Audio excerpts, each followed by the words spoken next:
मंडलायुक्त सभागार में भारतीय शिक्षा बोर्ड द्वारा परिचय सभा का आयोजन किया गया, जिसमें वाराणसी के स्कूलों के प्रधानाचार्य, उनके प्रतिनिधि और जिले के अधिकारी भी शामिल हुए। इसमें शिक्षा के उन्नयन और सिलेबस को किस प्रकार से लागू किया जाए, इस पर विस्तार से चर्चा की गई। गोष्ठी में विचार व्यक्त करते हुए वाराणसी के मंडलायुक्त कौशल राज शर्मा ने कहा कि भारत का गौरवशाली इतिहास रहा है। हमको अपने पाठ्यक्रम में भारत के गौरवशाली इतिहास को शामिल करते हुए इस बात का भी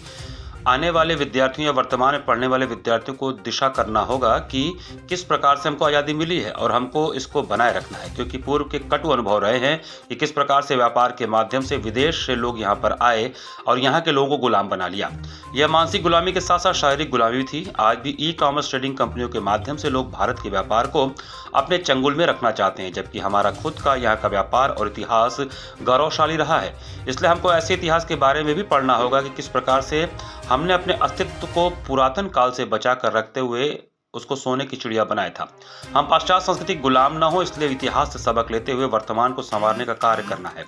गोष्ठी में काफी संख्या में उपस्थित लोगों ने भी अपने विचार व्यक्त किए। गोष्ठी के माध्यम से निकले विचारों को शिक्षा बोर्ड रिपोर्ट के माध्यम से सरकार के समक्ष पेश करेगा। बोर्ड का जो भारत सरकार ने गठन किया है, उसी के जितने भी कार्य हो चुके हैं और भविष्य में कैसे कार्य किए जाएंगे, उसी के बारे में आज ये विचार गोष्ठी भारत शिक्षा बोर्ड के द्वारा यहाँ वाराणसी में रखी गई है। और यहाँ जितने स्कूल्स हैं, उनके मैनेजर्स, प्रिंसिपल्स या शिक्षाविद जितने भी हैं पूरे वाराणसी से जुड़े हुए, उनको यहाँ आमंत्रित किया गया है ताकि पूरे बोर्ड की रचना की जानकारी, उसके साथ साथ जो उनके द्वारा विकसित जो पाठ्यक्रम की जो विषय वस्तुएं हैं उनकी जानकारी और आगे भविष्य में कैसे इसको टेकअप किया जाएगा, उनकी सारी जानकारी दी जा रही है। और एक बड़ी सार्थक चर्चा हो रही है कि भारत को भी अपना जो खोया हुआ अस्तित्व है, जो किसी प्रकार से अलग अलग समय में नष्ट हुआ है, उसको पुनर्जीवित करने के लिए कितने अच्छे प्रयास हो रहे हैं। और अब आगे समय आ गया है कि भारत स्वयं अपने विकसित किए हुए ज्ञान के ऊपर